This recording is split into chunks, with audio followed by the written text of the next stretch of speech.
सबके सामने रखा, फिर चेलों के पैर धोए। That is what we celebrate on Maundy Thursday, then Good Friday comes.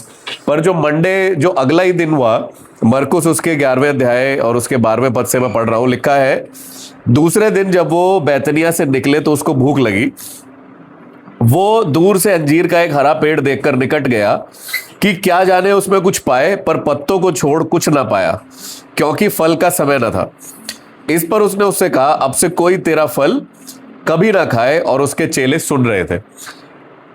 What we understand, हम जो इस दिन को समझते हैं, हम अक्सर इस बात को, आज के दिन भी मैंने देखा कई लोगों ने स्टेटस लगा रखा था, क्लेंजिंग ऑफ द टेम्पल या मंदिर की सफाई।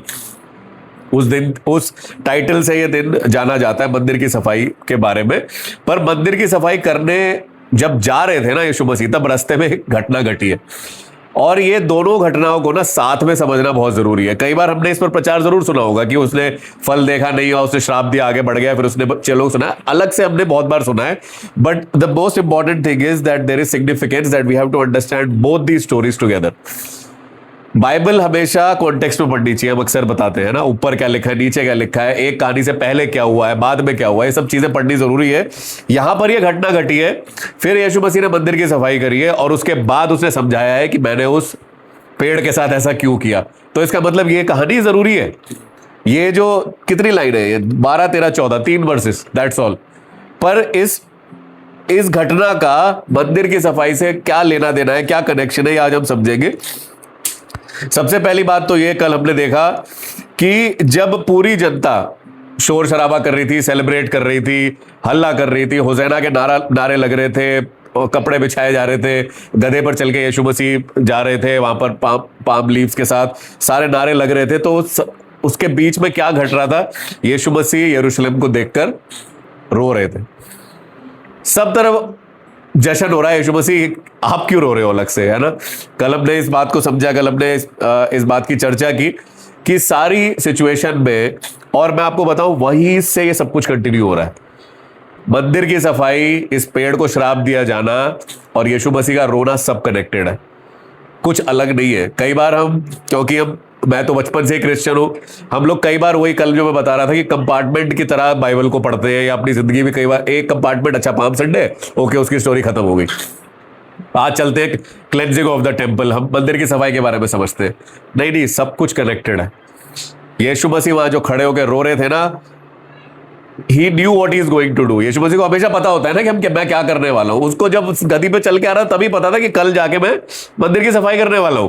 और मुझे ये भी पता है कि वहां मंदिर में क्या हो रहा है, कि मैं इतना एजिटेट हो जाऊंगा उस बात से, इतना गुस्सा हो जाऊंगा।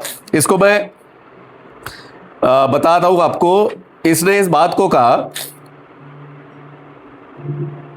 कि पत्तों को छोड़कर उसमें कुछ नहीं आया। जो रेलेवेंस है ना इसका, वो ये है, उस जमाने में हम लोग को पता ही है, फरीसी और सदूकी लोग, शास्त्री लोग, टीचर लोग हमेशा बहसबाजी में लगे रहते थे यीशु मसीह के साथ, ऐसा क्यों, वैसा क्यों, हमें तो सब कुछ पता है। कोई भी आता था, आउटवर्ड रिलीजन की बात हो रही है यहाँ पे। इवन हम लोग को पता है, मैंने बहुत साल अपनी जिंदगी ऐसे ही जी है, हमारे छोटे बच्चों तक को ना कलीसिया में ड्रामा करना आता है। मैं आपको बता रहा हूं, हमारे छोटे बच्चे, क्योंकि वो अभी को देख के ट्रेन हो रहे हैं, so they know how to speak in a church. कलीसिया में कैसे बात करते हैं, कलीसिया में अपने आप को कंडक्ट कैसे करते हैं, उन्हें सब मालूम है। भले ही वो क्लास में जाके गाली गलौज करें, गंदी संगति में बैठे, चाहे लड़ाई झगड़ा करें, क्योंकि हमने तो ऐसी जिंदगी जी, हम तो भैया खुल के बताते। हमें पता था, हम तो कैथलिक चर्च जाते थे, कितनी स्ट्रिक्टनेस में रहना है, बिल्कुल अपना मुंह नहीं खोलना, बिल्कुल जबान नहीं खोलनी। गुड फ्राइडे वाले दिन हम लोग आउटडोर्स में मीटिंग करा करते थे उस जमाने में, तो कुछ लड़कों को पकड़ के कैंडल के साथ भगा दिया जाता था। आप लोगों ने अगर देखे हो ये सारे सीन, तो हम पूरा वो लगा रहे हैं चक्कर। तो ये सब हमने सीख लिया है, मसीह होने के नाते हमने सारी चीजें सीख ली है। पर हम ना कई बार दो अलग अलग तरीके की जिंदगी जीते हैं, कलीसिया में कुछ और असली जिंदगी में कुछ और, अपने प्रोफेशन में कुछ और, ऑफिस में कुछ और, बिजनेस में कुछ और, परिवार में कुछ और, फैमिली लाइफ में कुछ और कलीसिया में बिल्कुल अलग। और उस रिलीजन और उस स्पिरिचुअलिटी में जो फर्क है ना, परमेश्वर उस बात से गुस्सा हो रहा है कि भाई ये फल से बाहर से तो बहुत अच्छा दिखाई पड़ रहा है, बड़ी रिफाइंड लैंग्वेज में बात कर रहा है, पर जब मैंने देखा तेरे अंदर फ्रूट तो है ही नहीं। और किस फल की वो बात कर रहा है, हम सबको पता ही है, गलातियों 5वें अध्याय के 22वें 23वें पद में लिखा, और आत्मा के फल ये है। आज मेरे पास इतना टाइम नहीं है कि मैं उन फलों में जाऊं, पर हम लोग सब बाइबल के पढ़ने वाले लोग बैठे हैं, हमें पता है कि आत्मा के फलों की वहां बात हो रही है। If we look religious but we don't have any fruit, वो यीशु मसीह को पसंद नहीं आता। स्ट्रेट अवे उस बात को रिजेक्ट कर देते हैं कि आउटवर्डली तो बहुत सारी चीजें हम लोगों को दिखाई पड़ रही है, और ये मैं आपको बताता हूं, अभी आगे जब हम चलेंगे ना मंदिर में, आपको कनेक्शन समझ में आ जाएगी क्या कनेक्शन है। मैंने यहाँ पे एक चीज लिखी हुई है, यूहन्ना 15वें अध्याय दूसरे पद में क्या लिखा है कि जो डाली फल नहीं लाती है ना, यीशु मसीह ने अपने बारे खुद इस बात को बोला है, जो डाली फल नहीं लाती है वो काट दी जाएगी। कल ही मैं इस बात को बता रहा था कि मसीह लोग अपने फल के द्वारा पहचाने जाएंगे। My people will be known by there fruit, वो ये लिखा हुआ है। हम केवल मसीह दिखाई पड़ रहे हैं, कहलाए जाते हैं, या हमारी जिंदगी में फल है? हम जिंदगी हमारी जिंदगी इस तरीके की है, क्या हम विश्वास पकड़ के रख पाते हैं विपरीत परिस्थितियों में? जब सब कुछ ऑपोजिशन हो जाता है, जब सब हर तरफ नेगेटिविटी है, क्या हम सच में प्रभु पर विश्वास कर पाते हैं कि नहीं परमेश्वर इस परिस्थिति में भी, इस नकारात्मक परिस्थिति में, इस कमी में, घटी में, बीमारी में, तकलीफ में भी तू मुझे इससे निकाल सकता है? या हम भी बाकी लोगों की तरह परेशान होने लगते हैं या नेगेटिव बातें करने लगते हैं? और इन आत्मा के फल के अलावा बहुत बड़ा फल है जिसकी हम चर्चा पिछले 2-2.5 महीने से कर रहे हैं, बल्कि 3 महीने से कर रहे हैं, दैट इज ओबीडियंस। आज्ञाकारिता आपका सबसे बड़ा फल है। आज्ञाकारिता मसीह के कलाम पे चलने से बड़ा कुछ नहीं है। क्या लिखा है बाइबल में? खुदा आपने अपने बारे में क्या बोला कि मेल बलि और होम बलि से मैं प्रसन्न नहीं होता। भाई क्या तुम ऐसा ले आओगे जो मैंने नहीं दिया तुम्हें?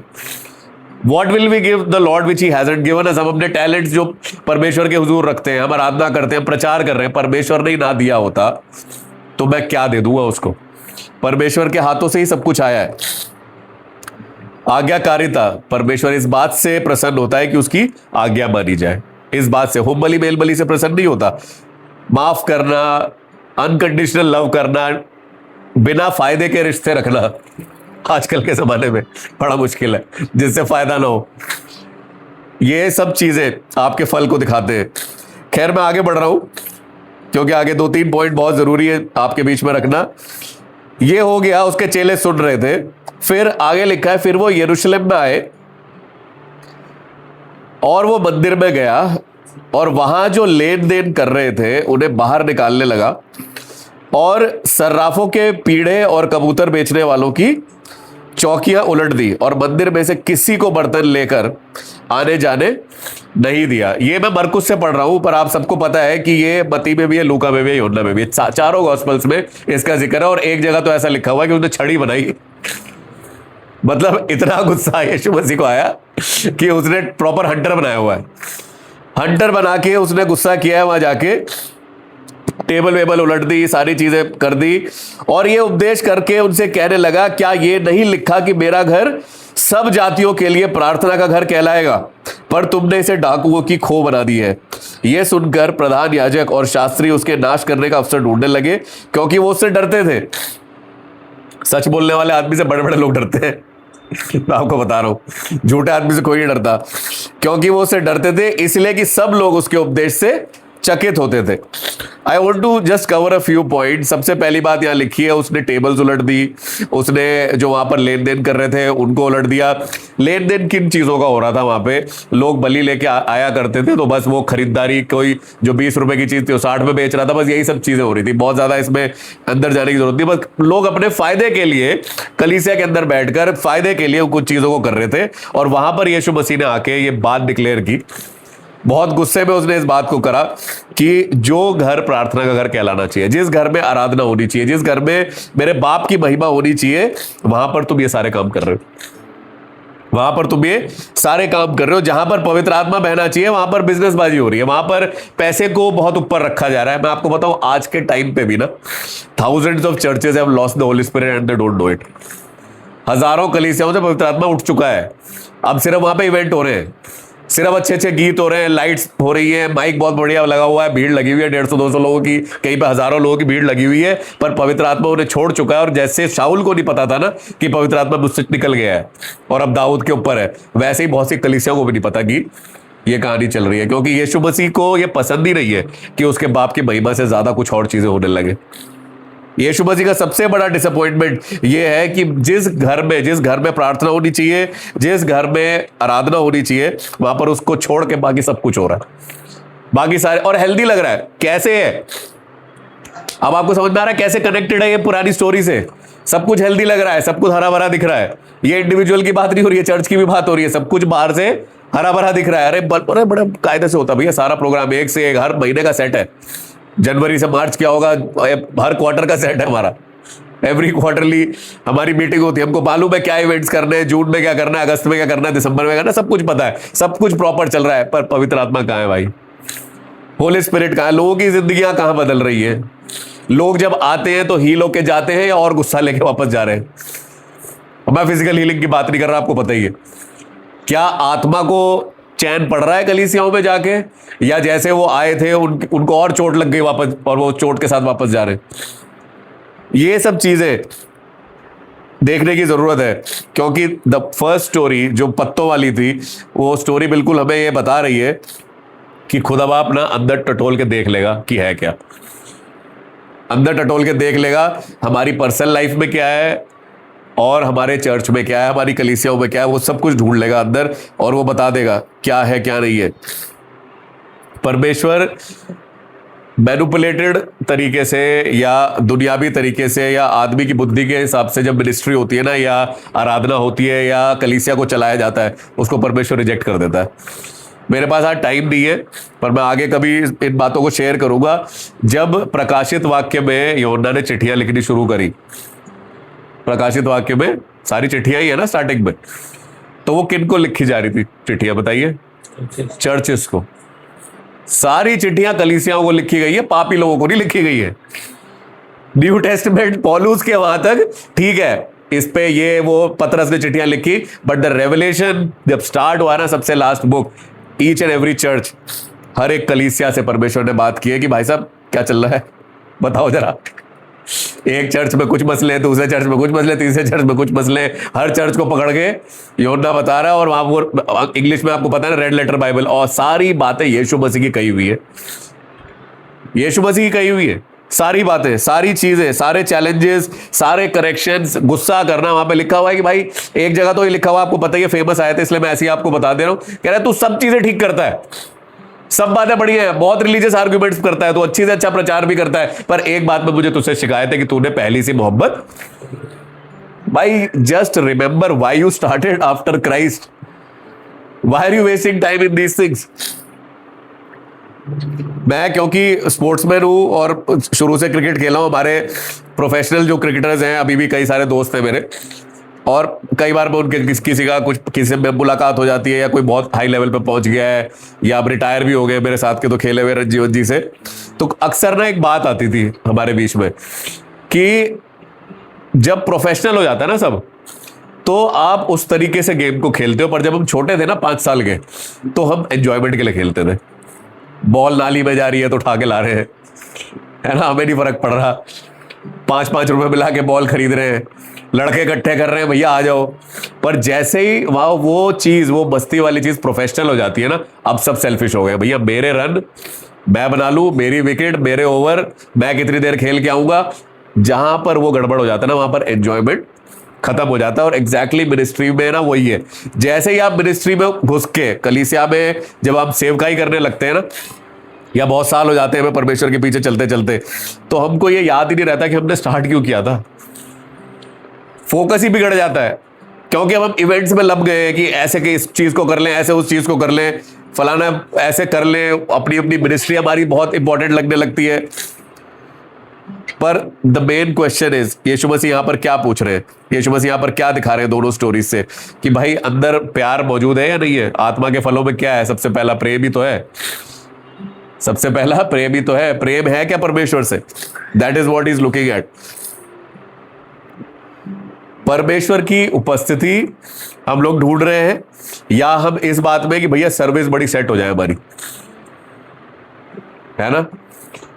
कई बार होता है, अब तो मैं तो यही कर रहा हूं इतने सालों से, 20 से ज्यादा साल हो गए, सब कुछ गड़बड़ होने के बाद भी ना कई बार खुदा की उपस्थिति बहुत बढ़िया होती है, और सब परफेक्ट होने के बाद भी ना बिल्कुल ठस होता है कई बार। पता चल जाता है कि आज परमेश्वर नहीं है। इतना इतना आइडिया हो जाता है चलते चलते। ये सारे सॉन्ग्स वगैरह सब कुछ परफेक्ट रिदम में हुए, सब चीजें बढ़िया हैं, but God is not there. और कई बार इतनी गड़बड़ होती है सर्विस में कि बैठ के गुस्सा भी आ रहा होता है कि जाके आशीष से गिटार छीन लूं मैं जाके, भाई रुक 2 मिनट जरा। पर वहां पे परमेश्वर काम करता हुआ भी दिखाई पड़ जाता है उसी जगह पे, because God works in our brokenness. परमेश्वर को परफेक्शन चाहिए ही नहीं हमसे। परमेश्वर चाहता है कि हमारा दिल सबमिटेड हो उससे और हम उसे ढूंढे, बिल्कुल हमारा मन उसकी तरफ लगा रहे। हमारा पहला फोकस ये रहे कि खुदा बाप तू आ जाए, हम गीत गाएं चाहे कुछ भी करें, पर तू लोगों के बीच में काम कर, तू लोगों के बीच में चल फिर, तू लोगों के मनों को हील कर। क्योंकि देखिए सच्चाई आज के समय की यही है, फिजिकल हीलिंग से ज्यादा ना लोग अपने दिल की हीलिंग के लिए आते हैं चर्च में। They come to the church to be healed in their hearts and minds. इतना स्ट्रेस है, इतना भगदड़ है दुनिया में, अब कलीसिया में भी आकर अगर मेंटल स्ट्रेस लेके वापस जा रहे हैं तो फायदा क्या हुआ फिर। In the church we come so that we can release. एक तरीके से हम थेरेपी के लिए जाते हैं अपनी। 7 दिन 6 दिन जो हमने कलेश झेला है दुनिया में, अपनी जॉब्स में, अपनी फैमिली में, हम पेरेंट्स हैं, अपने बच्चों की टेंशन है, ये वो, उसके स्कूल में क्या हो रहा है, रिजल्ट आने वाला है, दुनिया जहान की जो टेंशन 6 दिन हम लेते हैं, 7वें दिन हम कलीसिया में इसलिए जाते हैं कि भैया we are about to release everything in your hands. सब कुछ तेरे हाथों में सौंप रहा हूं। इसलिए मैं बार बार रिपीट करता रहता हूं, आराधना में ना तो इधर देखे ना इधर देखे, बस उधर देखे। कौन इधर क्या कर रहा है, कौन इधर क्या कर रहा है। घुटनों पे जा सकते हो, मुंह के बल गिर सकते हो, लेटना है, कुछ भी करो, आंसू बहाओ, because that is what God wants. यही चाहता परमेश्वर, हमारी सोफिस्टिकेशन नहीं चाहता हो। मेरा घर, मेरा दिल जो है, मेरा शरीर जो है, जो पवित्र आत्मा का घर कहलाता है, वो प्रार्थना का घर है। जैसे यीशु मसीह ने बोला कि मेरा घर प्रार्थना घर कहलाएगा। अगर हम पवित्र आत्मा का मंदिर है तो हम प्रार्थना का घर है, या हम डिस्ट्रैक्टेड रहते हैं, बाकी चीजों से डिस्ट्रैक्टेड रहते हैं। परमेश्वर को ढूंढ रहा हूं या आशीषों को ढूंढ रहा हूं, फर्क है दोनों चीजों में। परमेश्वर को ढूंढ रहा हूं तो आशीषें मिल जाएगी, पर कई बार आशीषों के साथ परमेश्वर नहीं होता। इस दुनिया में कई बार ब्लेसिंग्स को ना मिस इंटरप्रेट कर दिया गया है। Lots of things that we think of as blessings are not really blessings. परमेश्वर की ओर से नहीं आता। मैं आगे बढ़ रहा हूं इसमें।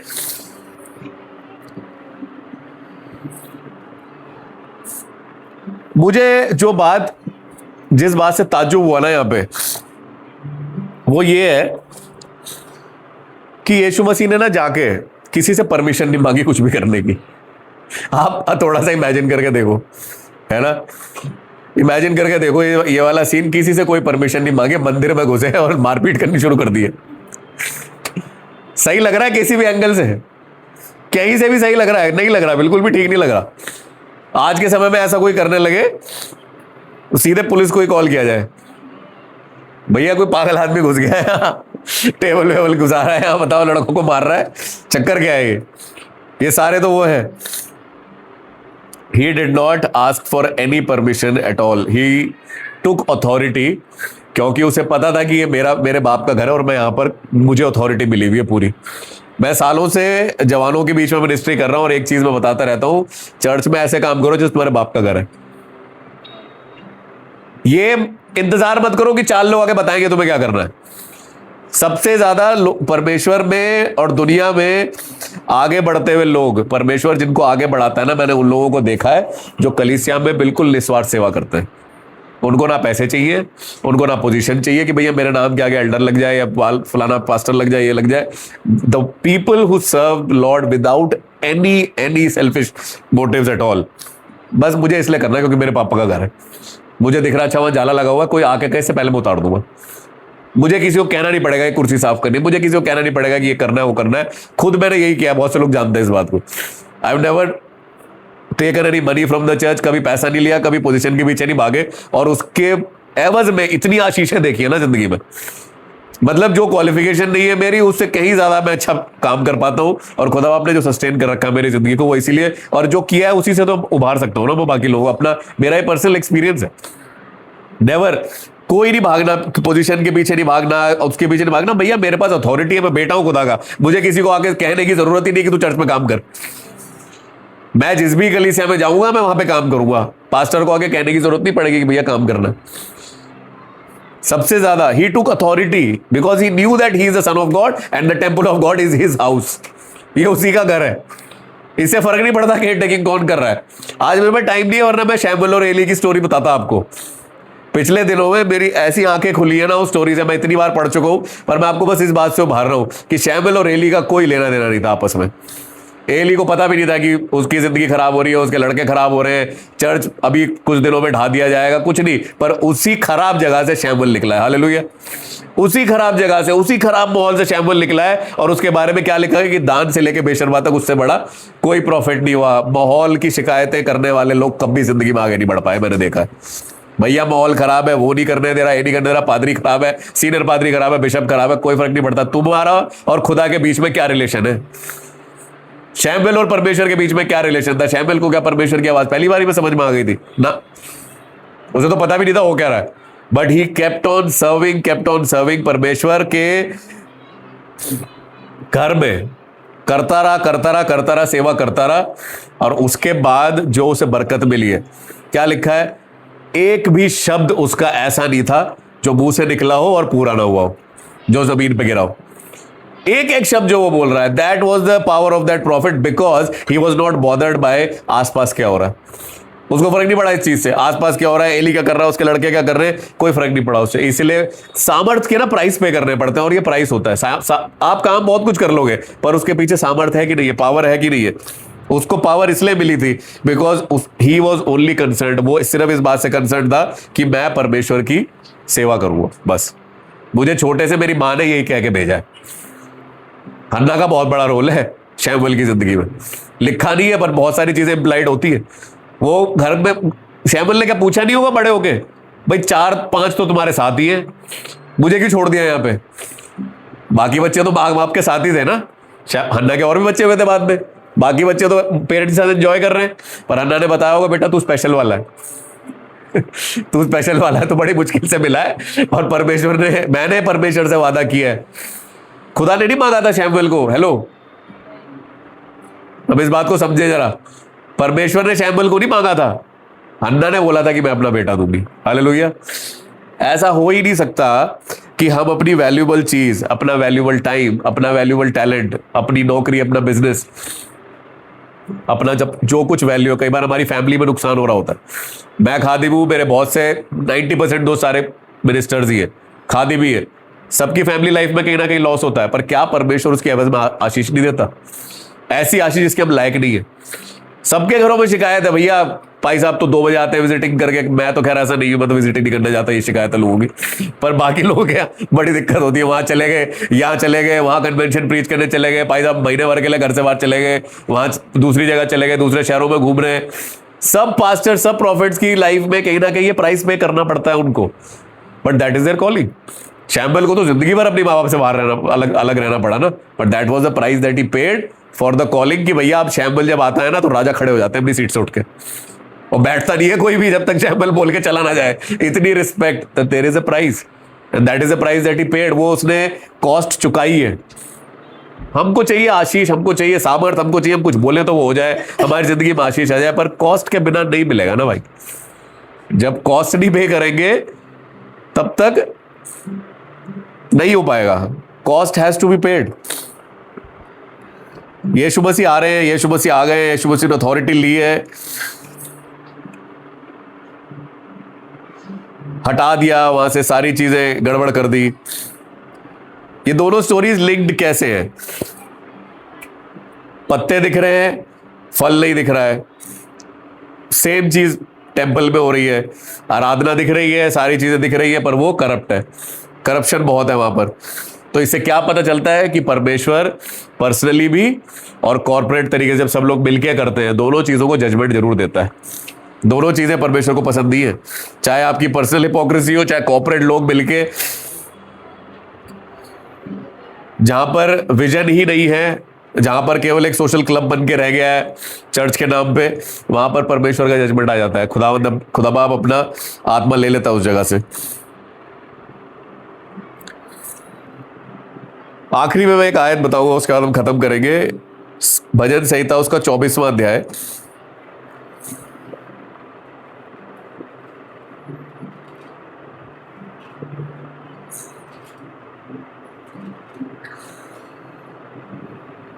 तीसरा पद पढ़ रहा हूं, यहोवा के पर्वत पर कौन चढ़ सकता है और उसके पवित्र स्थान में कौन खड़ा हो सकता है?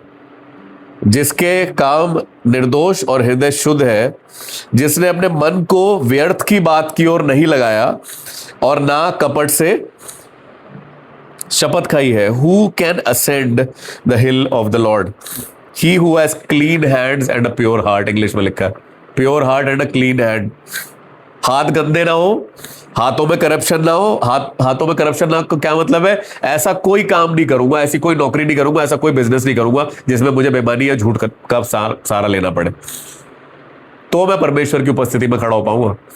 अगर मैं बेईमानी और झूठ के साथ जिंदगी जी रहा हूं, जिंदगी तो जी लूंगा, पर परमेश्वर के सामने नहीं खड़ा हो पाऊंगा, नहीं खड़ा हो पाऊंगा। मेरे को लल्लो चप्पो करनी नहीं आती, क्लियरली यही लिखा है बाइबल में। मैं परमेश्वर के सामने खड़ा हो ही नहीं सकता अगर मेरी जिंदगी में कॉम्प्रोमाइज है तो।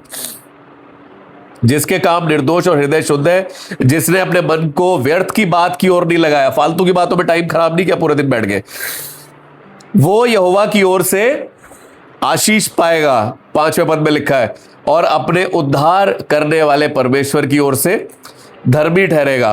6ठा पद, ऐसे ही लोग उसके खोजी हैं। अभी बात कर रहे थे ना परमेश्वर को ढूंढने वाले लोग, ऐसे ही लोग उसके खोजी हैं। वो तेरे दर्शन के खोजी याकूब वंशी है। Pure heart and clean hands and we will bear fruit. हमारी जिंदगी में फल जरूर आएगा। क्या समरी है आज की? 3 पॉइंट मैंने बताए हैं। अगर फल नहीं ला रहे हम, और मैं आपको एक और चीज बताता हूं, मेरा पूरी मिनिस्ट्री में झगड़ा रहा है ये वाला, क्योंकि मैं जवानों में मिनिस्ट्री करता रहा हूं इतने टाइम तक। अभी पिछले 1.5-2 साल से चीजें बदली है, पर क्योंकि एज अ यूथ मिनिस्टर हमेशा शिकायत का सामना करना पड़ा है। ये लड़का बिगड़ा हुआ है, ये खराब है, इसको मत लो, इसे स्टेज पर मत चढ़ाओ, इससे गाना मत गवाओ, ये मत करो, वो मत करो।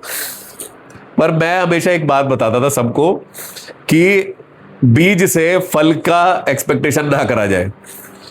जब आप छोटे होते हैं, जब आप रोपे जाते हैं भवन में, तो आप एक बीज होते हैं, एक स्मॉल सीड होते हैं। आप तुरंत फ्रूट नहीं लाओगे, कई बार आपका 10 साल लगेगा फ्रूट लाने में। एंड सॉरी टू से दिस,